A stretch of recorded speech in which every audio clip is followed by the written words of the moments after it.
नमस्कार, आप देख रहे हैं लाइव टीवी इंडिया और मैं आपके साथ जुनैद अंसारी।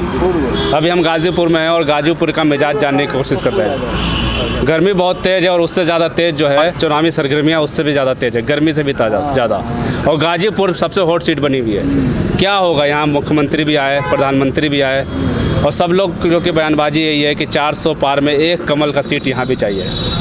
योगी जी आए थे, मुख्यमंत्री जी, वो कह रहे हैं कि अगर सपा गठबंधन यानी इंडिया गठबंधन की सरकार बनती है तो तालिबान सरकार हो जाएगी। राजभर कह रहे हैं कि दूगो लइकवा कुछ नहीं कर पाएंगे यहाँ पे आके।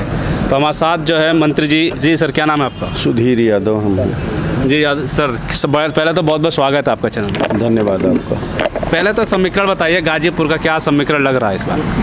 समीकरण सब ठीक है और समाजवादी पार्टी का गाज़ीपुर गढ़ है और पिछले विधानसभा का भी आप आंकड़ा देखेंगे तो 7 विधानसभाओं में 7 विधानसभा हम जीते हुए हैं। इसलिए हमारा समीकरण ठीक है। पिछला 2019 का लोकसभा चुनाव भी समाजवादी पार्टी ही और बहुजन समाज पार्टी का गठबंधन जीता था।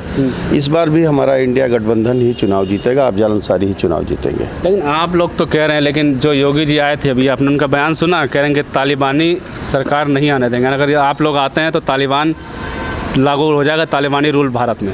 देखिए, योगी जी के पास कोई मुद्दा ही नहीं है सिवाय हिंदू मुस्लिम। हाँ, इसलिए वो अनाप शनाप की बात कर रहे हैं। मुद्दे की बात करते तो शायद वो जनता उनके बातों पर कुछ भरोसा करती, लेकिन उनके पास कोई मुद्दा नहीं है। इसलिए वो अनाप शनाप बात करके आपस में भाई भाई को लड़ाना चाहते हैं, हिंदू मुस्लिम राइट कराना चाहते हैं, जिससे वोट बटे और उनके पार्टी को कुछ फ़ायदा हो। तो मुद्दे, आप भी ज़मीन पर जा रहे होंगे, जनता के मेन मुद्दे क्या हैं? जनता का मेन मुद्दा महंगाई है, बेरोजगारी है। हज़ारों हजार की संख्या में नौजवान पढ़ाई लिखाई करके अपना सर्टिफिकेट लेकर के नौकरी के तलाश में बैठे हुए हैं। कहीं वांट निकल नहीं रहा है, अगर कहीं निकल रहा है तो फार्म भरने पर आप देख ही रहे हैं कि पेपर लीक हो जा रहे हैं। तो इस तरह के तमाम मुद्दे हैं जिसके को लेकर के नौजवान बिल्कुल अग्रसर है और उसी मुद्दे पर हम लड़ रहे हैं कि नौजवानों को हम रोज़गार देंगे।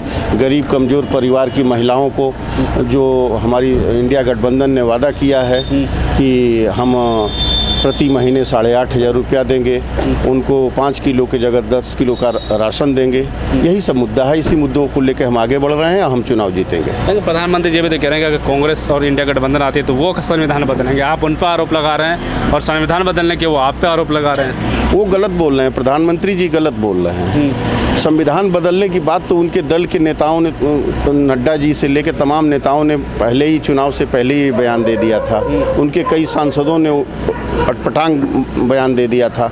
और संविधान के साथ छेड़छाड़ या संविधान को न मानने का तो सबसे बड़ा उदाहरण आप संसद भवन, जब पार्लियामेंट चल रही थी तो लगभग 150 सांसदों को इन्होंने निलंबित करके कई ऐसे नियम इन्होंने बदला है, कानून को बदला है।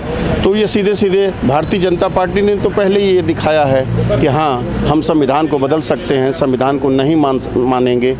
ये उनका ही है। वो जो आरोप इंडिया गठबंधन पर लगा रहे हैं वो झूठा लगा रहे हैं, लोगों को बरगलाने की बात कर रहे हैं। इन सब से कैसा पार आएंगे? मुजरा शब्द का यूज हो रहा है, भैंस चोरी का यूज हो रहा है, टोटी चोरी के वाले सरकार आएगी, ये सब का कैसा? प्रधानमंत्री सब बोल रही है। ये प्रधानमंत्री के मुंह से इस तरह की बातें नहीं आनी चाहिए और ये बहुत निम्न स्तर की बात है कि एक देश के प्रधानमंत्री और मुजरा की बात करें, मंगलसूत्र की, नथिया की बात करें, बिछिया की बात करें, मंगलसूत्र की बात करें, भैंस चोरी और टोटी की बात करें, ये प्रधानमंत्री जी के मुंह से शोभा नहीं देता है।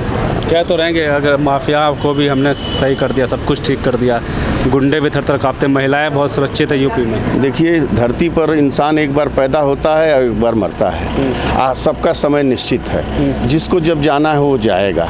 किसी के मारने से कोई मरता नहीं है। अच्छा, लास्ट में इनका क्या बयान है? ओपी राजभर जी कह रहे हैं कि 2 बच्चा घूमत हमन और हम उनका चाचा हैं अखिलेश राहुल को। अरे बकबकी करने वाला आदमी, आधा खोपड़ी का, इनके बारे में क्या हम लोग इनके बारे में, इनको अब यहाँ की पूर्वांचल की जनता बहुत नेता के रूप में नहीं देखती, नेता रूप में नहीं देखती, एक जोकर के रूप में इनको देखती है। जोकर हैं। देखिए, अभी आप देखते रहिए, 4 जून का जैसे गणना हो जाएगी, इंडिया गठबंधन की सरकार बनेगी, जोगी बाबा इनको लात मार के भगा देंगे मंत्रिमंडल से, भगा देंगे इनको। इनका बेटा खुद चुनाव हार रहा है, पहले चुनाव अपना बचा लें वो।